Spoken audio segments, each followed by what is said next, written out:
Good morning, everyone, and welcome to the Berlin Summit. Great to have you all here this morning. Let me kick off this session with a question for all of you.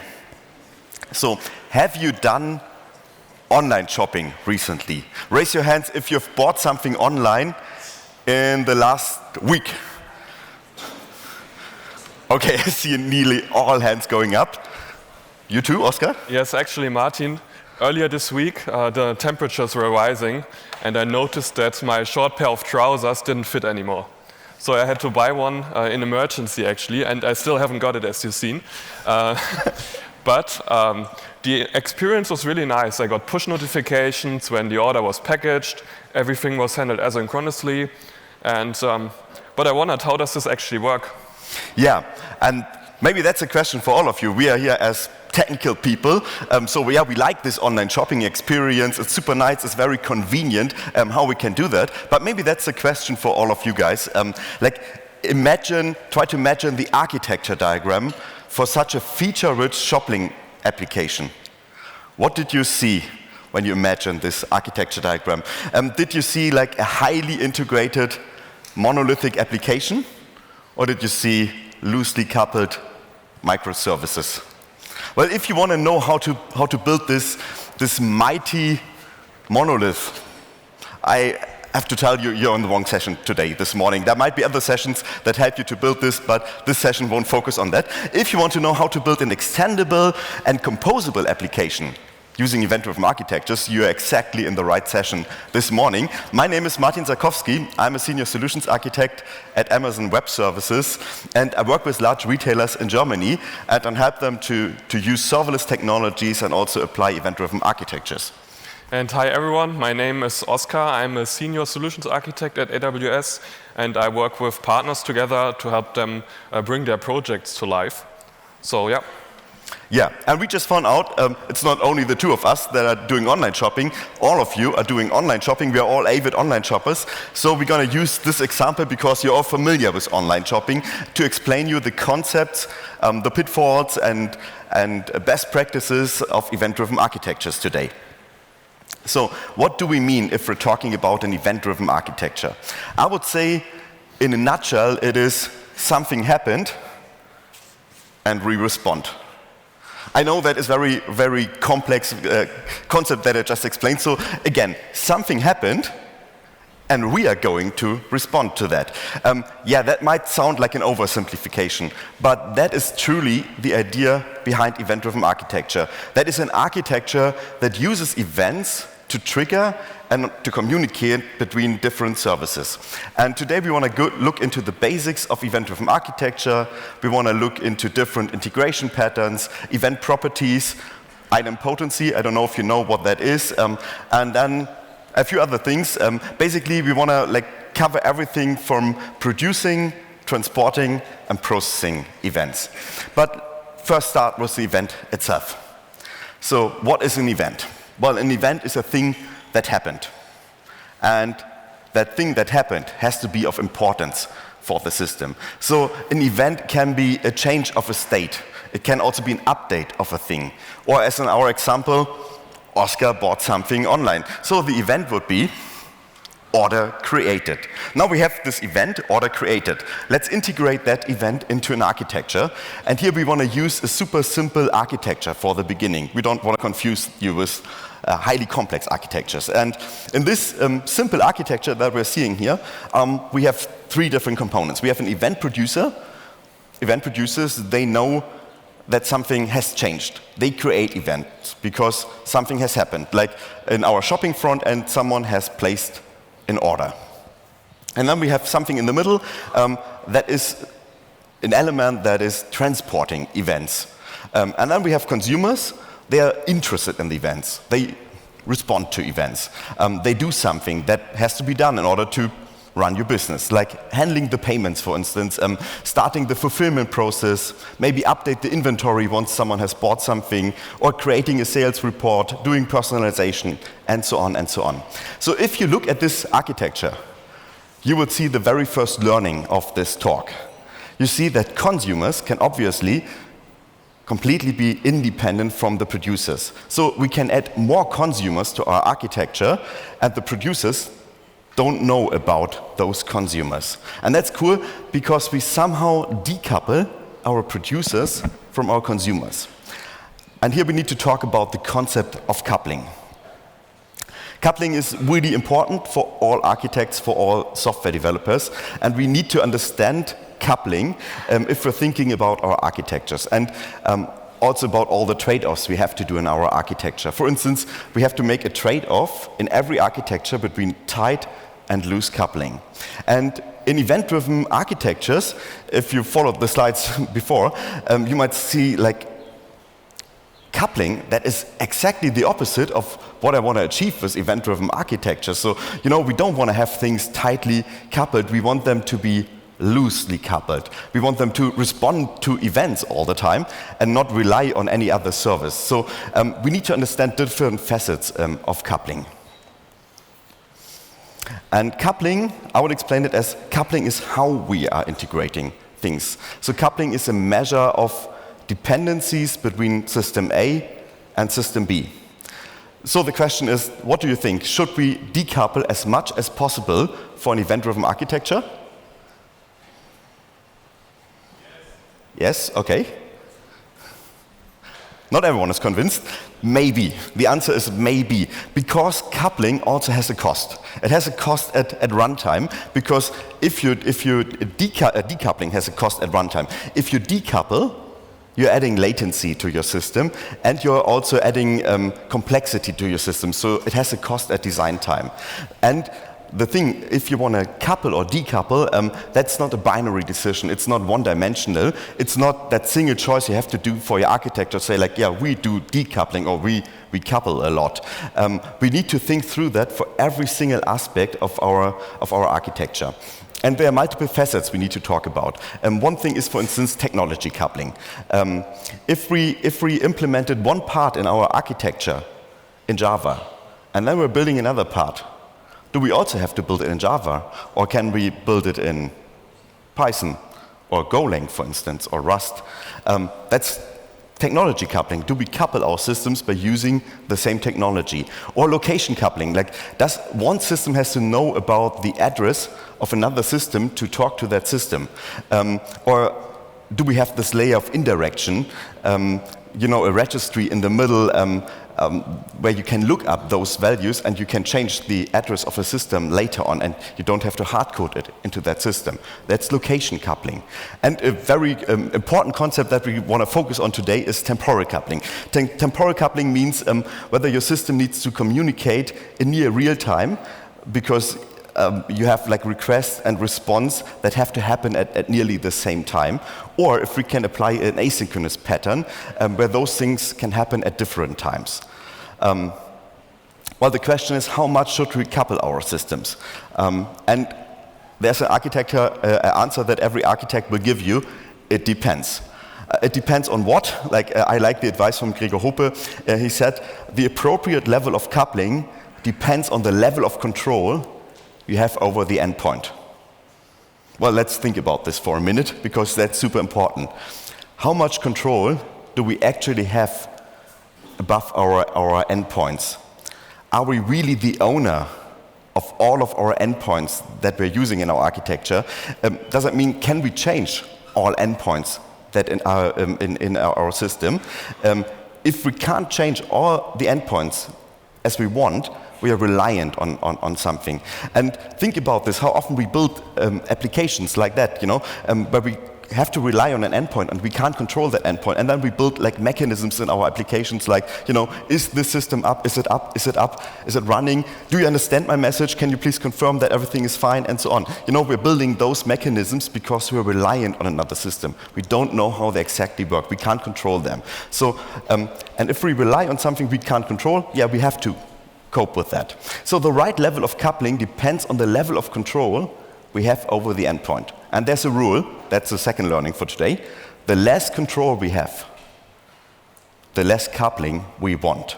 So how can we apply this concept of coupling in practice? Here we need to talk about integration patterns. Yeah, talking about architecture and all these cool features we heard from Martin already. Now, of course, we want to know how does this look in architecture? What kind of patterns can we use to actually gain these advantages and put it in practice? So now let's look at the first pattern, which is the synchronous request response model. So this is the easiest, straightforward model, which you all know. You can imagine that as an API call, for example, where you have a sender that sends a request through some kind of communication channel, which is usually an HTTP request. It can be something else. And then on the other side, you have a receiver that will receive this request, process it, and then send back the response. And this whole process, of course, happens synchronously, as the name suggests already. And there are some advantages to do that and some disadvantages. As always with patterns, there's no silver bullet where we can say always use this pattern.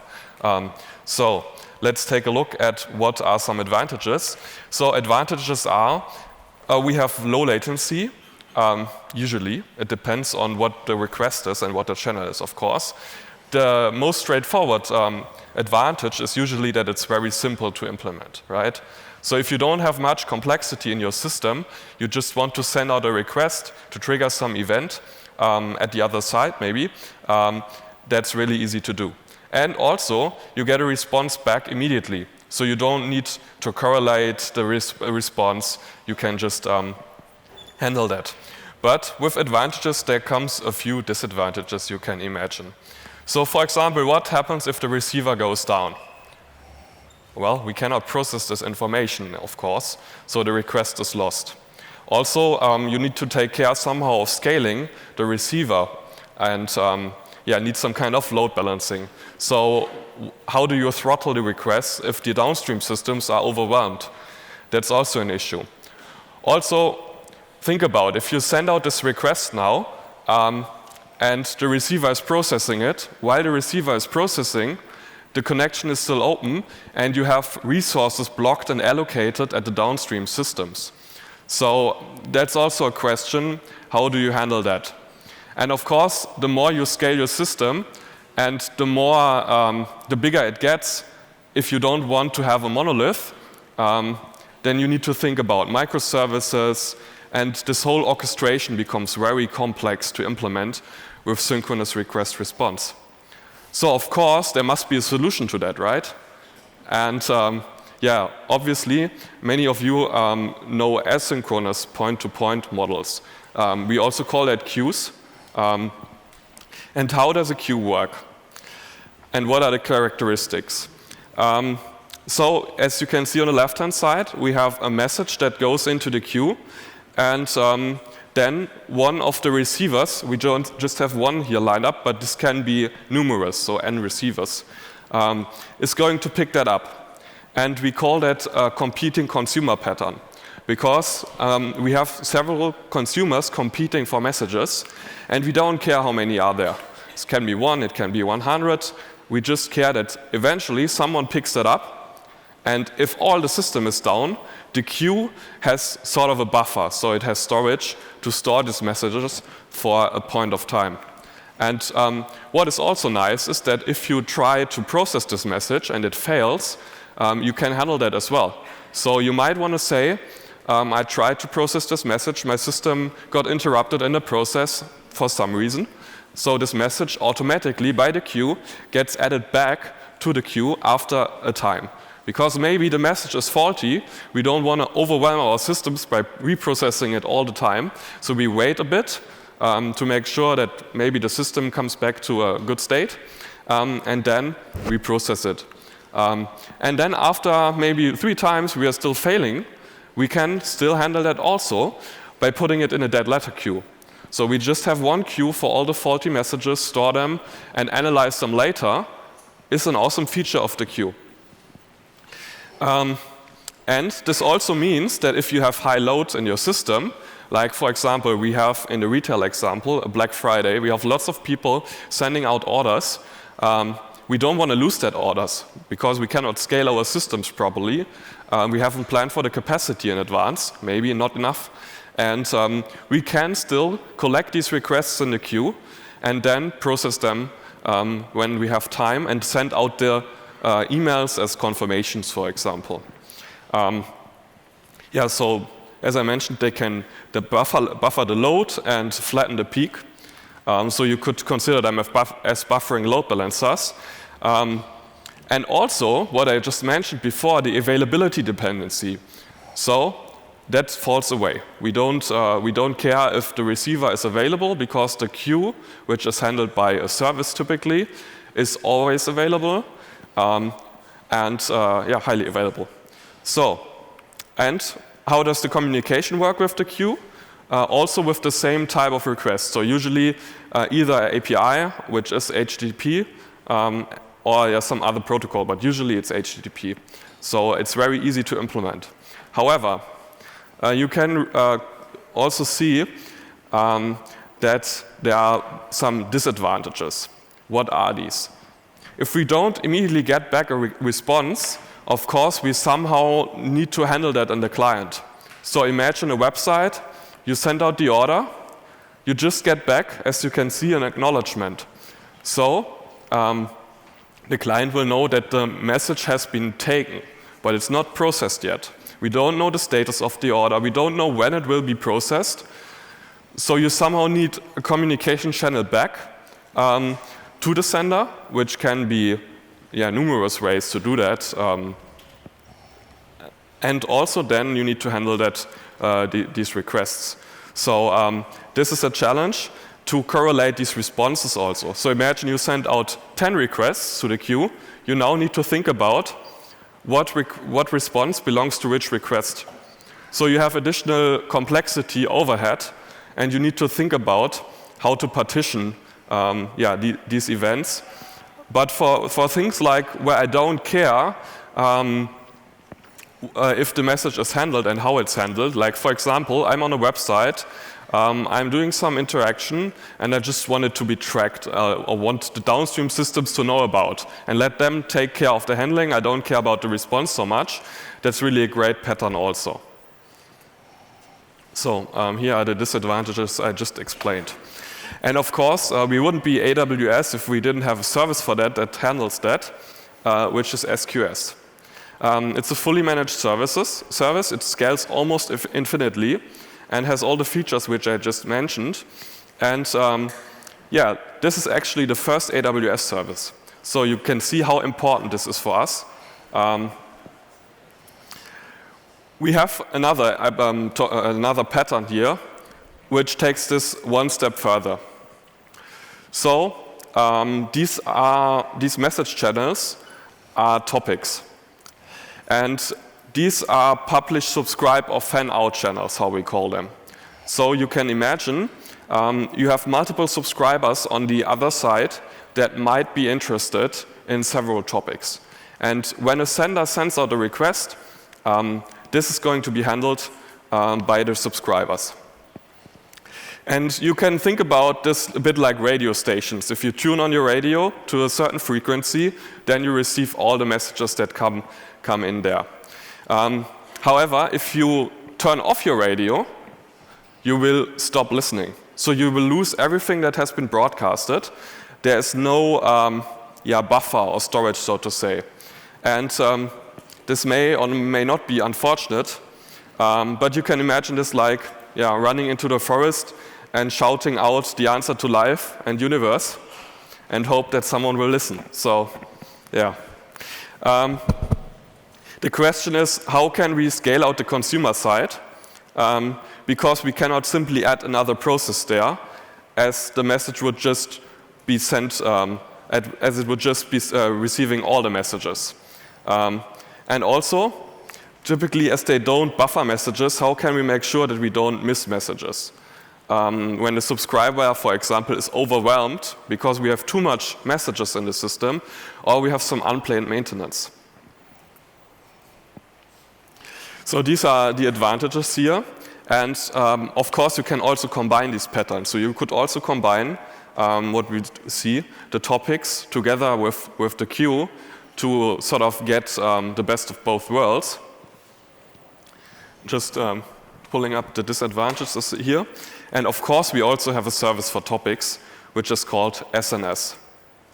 So this is also a fully managed service, scales highly, and has filtering also available. But if you want to get more advanced, with more advanced filtering, we have another pattern for you, integration patterns, which is a message bus. You might think, what is the difference between topics and buses? Because that's not that straightforward, to be honest. There's lots of ambiguity between these two. And you will notice that I will say typically or often. So that means we also don't have the answer to when to use what. It always depends on the use case. There's no silver bullet again. But there's a good intuition. You can imagine a message bus is typically used in a broader scope. So for example, we use the pattern with the topics rather in scenarios where you have a sender that is mainly producing messages and receivers that are mainly or often usually consuming these, not communication in both ways. If we have communication in both ways, that is more of a microservice pattern where every microservice talks to each other, then we would rather use this bus approach. And this also helps you to reduce the blast radius of a message channel, because you can now filter easier and don't get overwhelmed by all these messages you receive because you've subscribed to a topic, but maybe you are more interested in some specific messages. And you can get very specific with filtering. We will also take a look in a few seconds. And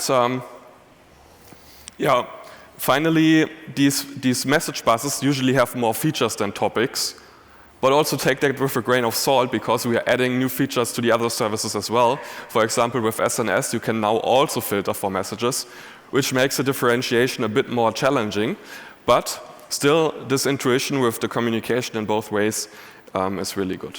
So just to summarize this up, here are the advantages again and the disadvantages. Of course, observability can also be challenging the more asynchronous you get. And let's look at the filtering and the content-based routing rules. This might look something like this. So we have an event bridge rule, and we are interested in data that is in the currency of euro and US dollar. And now this is going to get matched. And also we have a service for that, of course. It's already in the slide, which is called Event Bridge, also a fully managed service. So we talked about these services and patterns, but we haven't talked about events itself. Sure, let's look into that topic. So the question is, if we have integration patterns, we use events to communicate, what should be in that event? And how do we build events that work really well in event-driven architectures? We need to talk about the properties of events. So we said in the beginning, events are simply signals that a system state has changed. So basically something happened and we can react to this. That means events are the contract between two services. The event is the contract, similar to APIs that can be considered as a contract.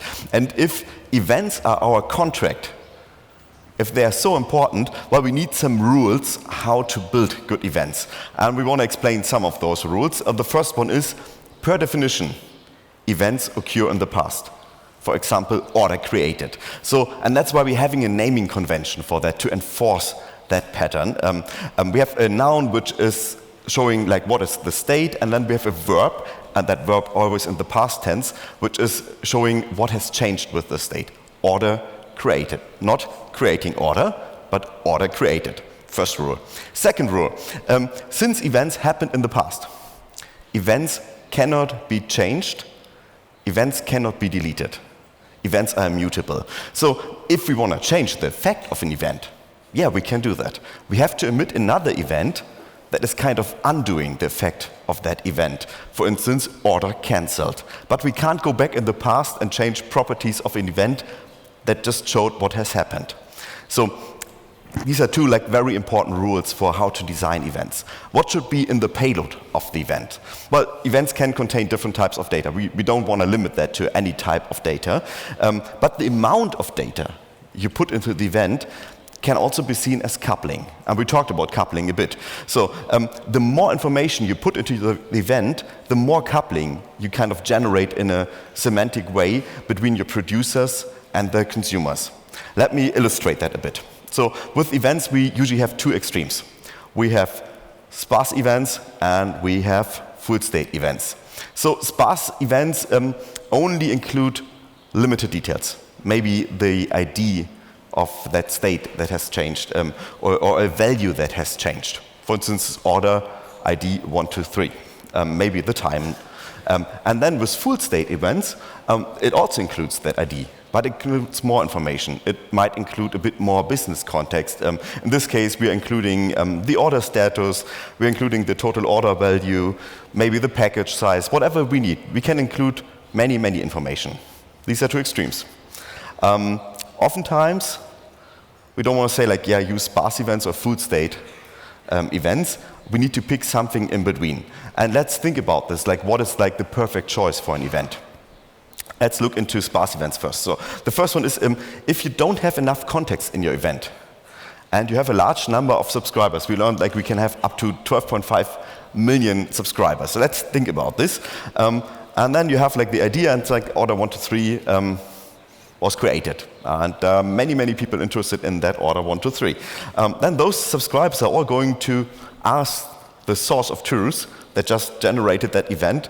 So can I get more context about this event? Can you tell me what happened with order 123? I need all the information. And here we are adding another level of coupling because we have a runtime coupling. Now those services have to ask another service again to get all this information based on the idea. And if you have a large number of subscribers and you don't have enough information in that event, well, you will create a reverse flood of traffic. You will basically DDoS yourself just by having a sparse event. Should we use FoodState events? Well, if you have too much information in the event, can also be difficult because the event schema should be backwards compatible. You shouldn't change that, similar to API contracts. So we want to be intentional about the data we put into our events because it's very difficult to remove something from the schema, to remove values later on, because your consumers, it's a contract, they're used to have those values in the schema. So, and one challenge maybe to think about is the cost to calculate those values. You start with a very simple microservice, one database, and you're getting all the data from that single service. And then you're growing and you have to decompose your application. And what happens then? Yeah, you have more microservices, you have more databases. And now think about the cost of getting all the information and joining all the information from multiple services and databases to put that in that single event. So if you have everything in a single event and you have to supply it from multiple microservices, that can also become very costly over time. But you're removing the runtime dependency. So my recommendation would be start with sparser events and then learn what properties are important for many subscribers and then include them intentionally. Think about the cost over time, but also think about the runtime decoupling that you want to achieve. Well, we also learned that events are important changes. That's basically events. That means you cannot miss something that happened and that is obviously of importance for you. Otherwise, if you would miss something that is important for you, you would be out of sync. You don't want to have that. So, and at least once delivery of an event is usually desired. And at least once, you all know this, means we have to deal with duplicate events. And here we need to understand the concept of item potency. So item potency, what does that mean? It's a difficult question. There are multiple explanations for that. The mathematic explanation is operations can be applied multiple times without changing the result. We have some formulas for everyone who wants to prove that. Now you might say, come on, we are architects. Do you have something that is more handy for us to understand this? Our friend Gregor Hope had a very nice explanation for us as architects. He said, a message that has the same effect whether it's received once or multiple times. Do you understand that? Does it make sense for you? Well, we said like we want to use a retail example. Let's use a practical example. If I send this order created event twice, the question is, we have many, many downstream systems. Let's think about the payment service. Will the payment service charge me twice if I send that event twice? Or will the fulfillment service send the item twice and charging me only once? You know, it can be difficult, and you don't want to be the company doing that, charging your customers twice, because no one is really liking that. So we need to have a plan for idempotency. First, we need to understand where duplicates can occur. And I can tell you they occur basically everywhere. Let's think about this transmission error. When a sender sends an event, and we learn they are waiting for an acknowledge. But if the acknowledge get lost during the transmission and it times out, then the sender thinks that the events didn't get through, and they will send it again. And we have a duplicate event. And the sender doesn't even know that the event was already there, because it missed the acknowledge. So that can be one error. Another example, in a receiver issue. We talked about SQS queues. So the sender sends something to SQS, and then, as you know, SQS makes copies automatically, multiple copies in our queue for redundancy. And then one receiver grabs an event from the queue. And what does SQS? It hides the event from the queue. It becomes invisible to everyone else. No one else can grab that event in that time. What could go wrong? Well, if the receiver fails by processing the event, you won't receive an acknowledge from the receiver, and SQS makes the event available again, and another consumer comes up and says, oh, there's a new event, nice, get the event, and grabs the event. Well, and now we don't know if we have the event twice in our system, maybe from receiver 1 or from receiver 2. We just don't know. And there are many, many more scenarios where duplicates can occur. Werner Vogels once said, everything fails all the time. And in distributed systems, well, we have to deal with event duplication, and our receivers need to be idempotent. How can we achieve that? Well, you can decide to build like all your services fully idempotent, but that can make your receivers quite complex. There's another option. You can do that during the transport. You can add a unique identifier in each event as an idempotency token. And these tokens help you to uniquely identify messages. And once an event is processed and you have the results, you store like all the results in your persistence data store. And then if a new event arrives and it has the same idempotency token, you can just look up the results that you have calculated before and send the same results again. So you don't have the same effect, but the receiver still gets the same result. So if you want to create those idempotency tokens, it's important they're created on the sender side.